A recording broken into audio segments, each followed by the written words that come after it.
Good morning, good afternoon, good evening. Welcome back to our daily prayer and scripture. Today is July 1,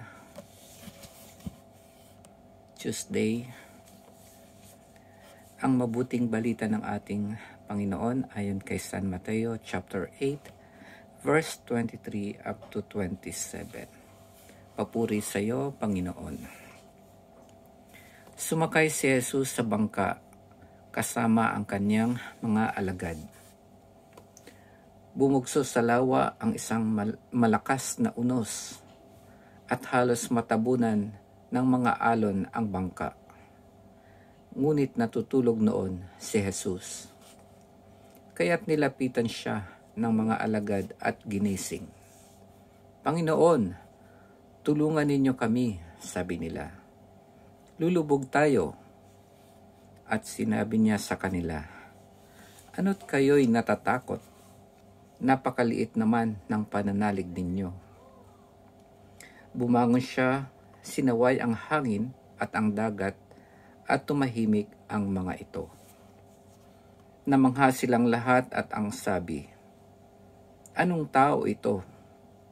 Kahit ang hangin at ang dagat ay tumatalima sa kanya. Ang mabuting balita ng ating Panginoon. Pinupuri ka namin, Panginoong Hesukristo. Sa ating pong nabasa, parang hindi nakakapagtaka na kapag nandun tayo sa gitna ng bagyo, baha, nandun yung kasama natin yung takot sa puso natin. Kahit nasa bahay lang tayo, kapag malakas yung bagyo, lalo na yung mga naranasan nating malalakas na bagyo, kakaroon tayo ng alalahanin kasi baka bumaha, tumaas yung tubig sa ilog at umabot hanggang bahay natin, o kaya pag lumakas yung hangin, ililipad yung mga bagay na mga malalaking bagay tulad ng mga puno na malalaki na malapit sa bahay natin. Marami tayong pwedeng ipag-alala sa gitna ng bagyo.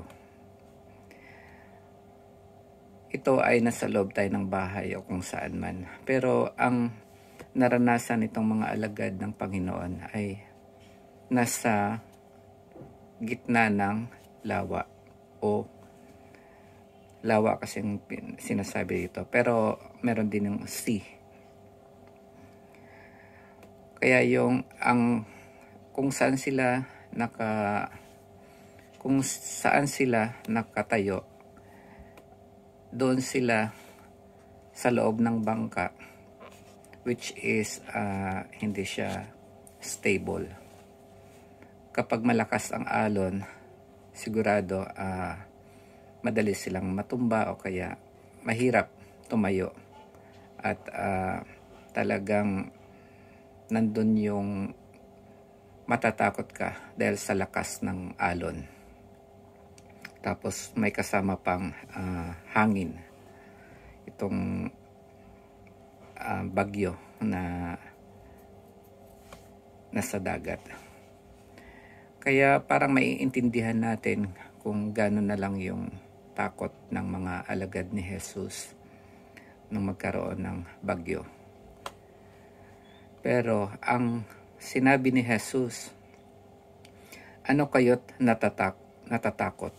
Why are you so frightened? O you of little faith. Kasi nasabi ng Panginoon na nakita naman ng mga alagad niya na kasakasama niya sila at nakagawa siya ng mga maraming kababalaghan sa harap nila mismo. Nakita nilang nagpagaling siya sa mga may sakit at yung pagpapakain sa maraming tao sa pamagitan ng konting tinapay at konting isda. Dito sinasabi ng Panginoon na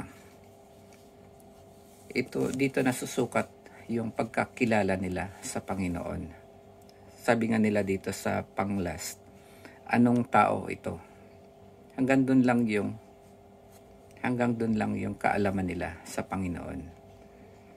Akala nila tao lang talaga si Jesus, na parang meron lang siyang mahika or magic na pwede niyang gawin yung mga pagpapagaling o kaya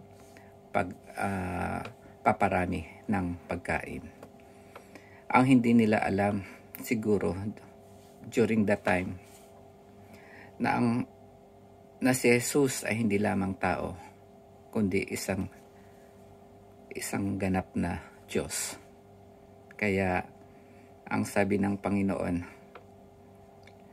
ano kayo't natatakot? Napakaliit naman ng pananalig ninyo.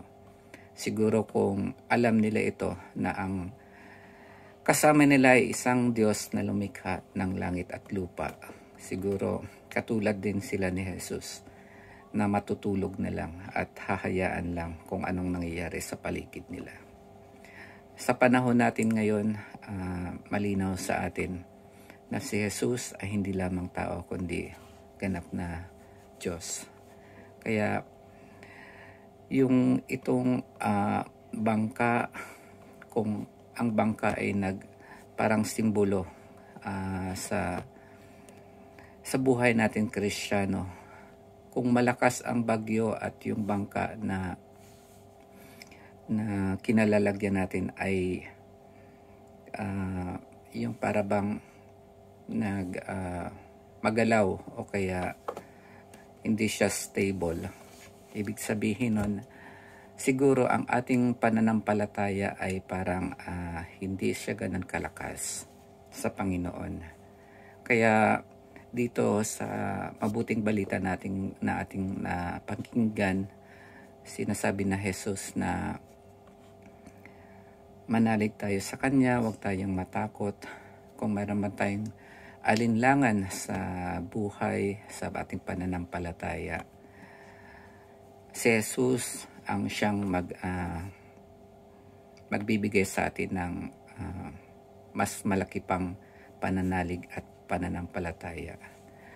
Darating talaga sa buhay natin na hindi sa lahat ng panahon ay malakas yung pananampalataya natin. Kaya meron ditong kwento din sa Bible na sabi ng tao na yun na lumapit kay Jesus. Sabi niya maliit pa yung pananampalataya niya, kaya dumadalangin siya na sana palakasin din ng Panginoon ang kanyang pananampalataya. So ganun din po ang mensahe natin sa araw na ito, ang hingin sa Panginoon na lumaki din ang pananampalataya natin sa Panginoon. Yun lamang po, maraming salamat sa pakikinig and God bless po mga kapatid.